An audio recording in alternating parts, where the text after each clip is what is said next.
Hello, everyone, and welcome once again to the Temple Institute Parsha class. My name is Gedalia Meyer, and I'm podcasting from Malu Dumim in Israel. Do we really know ourselves?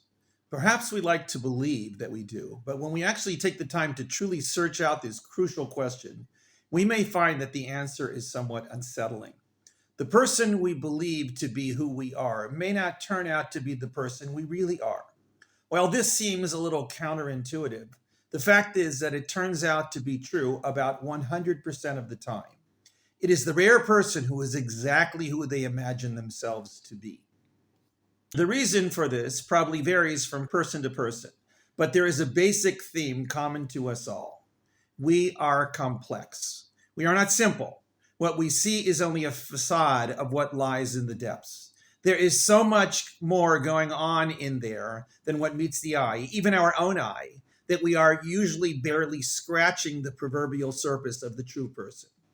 This has been revealed by the relatively new science of psychology, but it is difficult to believe that people were not aware of this even in ancient times. It is probably the case that people were aware of this in prehistoric times.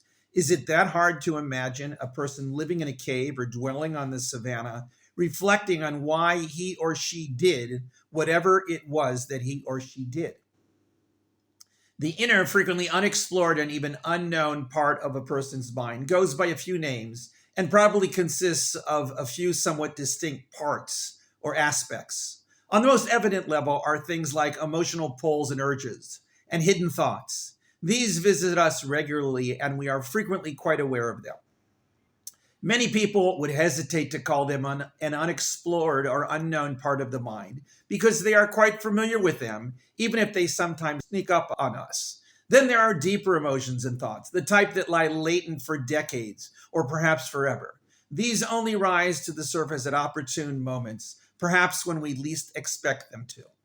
They can be both revelatory and disturbing.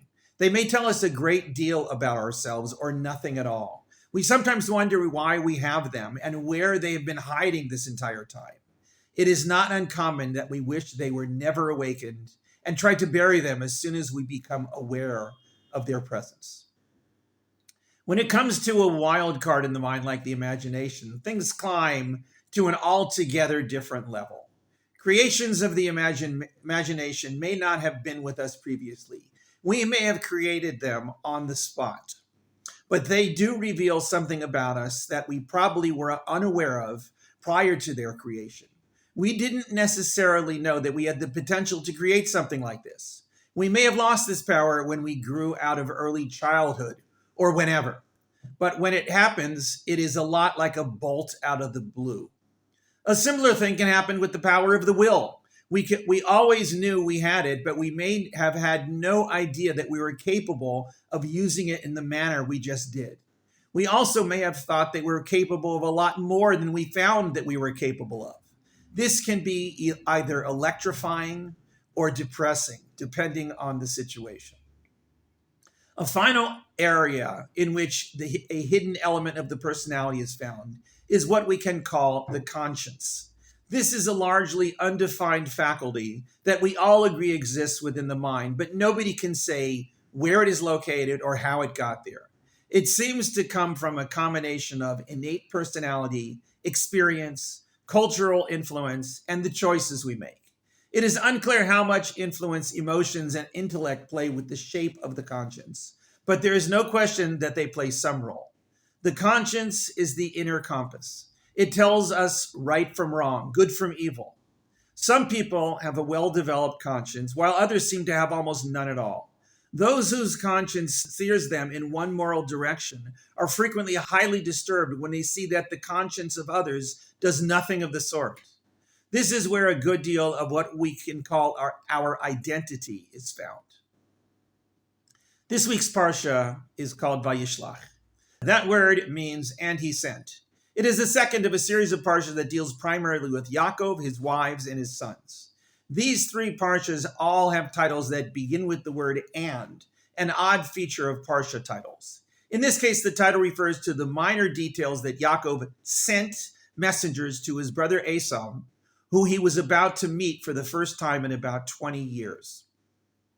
The background of this came 2 parshas ago, where Yaakov, under the instigation of his mother Rivka, conspired to receive the principal blessing from his father Yitzhak, even though Yitzhak intended to give it to Esav, who was the elder of the twin brothers. Yaakov, with Rivka's strategy, managed to fool Yitzhak into thinking he was Esav and received the primary blessing. Esav was furious when he realized what had happened, and he decided that he would kill Yaakov. Yaakov, on the advice of Yitzhak and Rivka, fled to their uncle's home in distant Mesopotamia, where he spent all of last week's parsha working for his uncle Lavan and married Lavan's 2 daughters and built a family of 11 sons and 1 daughter. The end of last week's parsha sees him returning to his old homeland. This week's parsha takes up from that point. He knows that Esav probably still harbors resentment towards him. When the messengers return, they tell him that Esav is accompanied by 400 men, an army in ancient times. Yaakov divides his camp up into 3 parts and prepares a series of gifts to appease his brother. On the night before the fateful meeting, Yaakov crosses his family over a river and finds himself alone on one side of the river. There, the Torah says, he struggles with the man all night, with neither able to vanquish the other. Finally, one asks to be released as dawn is breaking. Yaakov refuses to release him until he blesses him. The response is that Yaakov is told that his name shall no longer be Yaakov, but Yisrael, since, quote, he strove with God and man and prevailed. He asks the man his name and receives the cryptic reply of, quote, why do you ask my name? The story ends with Yaakov being blessed and walking away limping, having been injured in his sciatic nerve. The fateful meeting with Esav goes without harm. Esav goes his own way, and Yaakov re-begins his life in the land of Canaan. His first traumatic experience is when his daughter Dinah is raped by a leading man from the town of Shechem.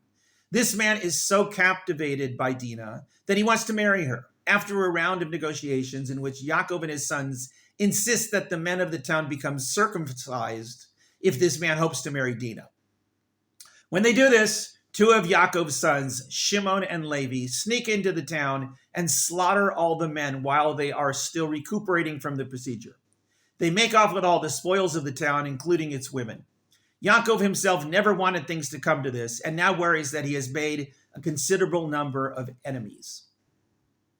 The rest of the parsha deals with things like the birth of Yaakov's last son, Binyamin, and the death of Binyamin's mother, Rachel, in childbirth. There is a curious incident with Yaakov's oldest son, Reuven, sleeping with his father's maid after the death of Rachel.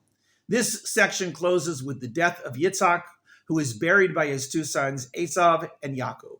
The last chapter deals exclusively with the genealogy of Esav, with a long list of descendants and royal lines, all of which seems to add nothing to the basic story of Yaakov, his sons, and the events leading up to the Exodus. Let's get back to that odd incident with Yaakov struggling with that man, while supposedly alone at night on one side of the river. How was he struggling with someone if he was alone? Why did the man change Yaakov's name when Yaakov demanded that he bless him? For that matter, why did Yaakov demand that this stranger bless him to begin with? Finally, why did Yaakov receive the cryptic reply of, why do you ask my name? When Yaakov merely asked him what his name was, and right after the man had just asked Yaakov the same question and had received a ready reply. There are so many questions on this little story that it's difficult to know where to begin. Let's just cut the chase and get right into what might be the best interpretation of the whole story. There was no other man on that fateful riverbank that night. Yaakov was alone. The man he struggled with was his own conscience. The Torah, in describing the actions of the protagonists in this battle, uses a curious mixture of pronouns, with only an occasional noun to give a certain amount of clarity as to who is doing what. Most of it is he and him, with no attempt to differentiate between the 2 protagonists. The reason for this is that they were the same person. This was Yaakov wrestling with his conscience. It was the age-old battle taking place, this time alone by the side of a river. It ended with Yaakov receiving a new name and no solid answer to his question as to what the name of the man was. But this all makes sense if we understand this story to be talking about Yaakov wrestling with his conscience. There was no other man. There was only Yaakov and his conscience. His conscience was the anonymous man. The pronouns are there because there is only one him or he. It is all Yaakov, but he must battle himself over his long-buried guilt over what he did to Esau so many years ago. That demon had to be dealt with. Perhaps Yaakov knew it was there this entire time, or perhaps he had buried it and it only resurfaced on the eve of his facing his brother once again. Yaakov received a new name from his conscience because this, in some way, reflects the new person he would become as a result of what he had been through and what he would undergo in the future.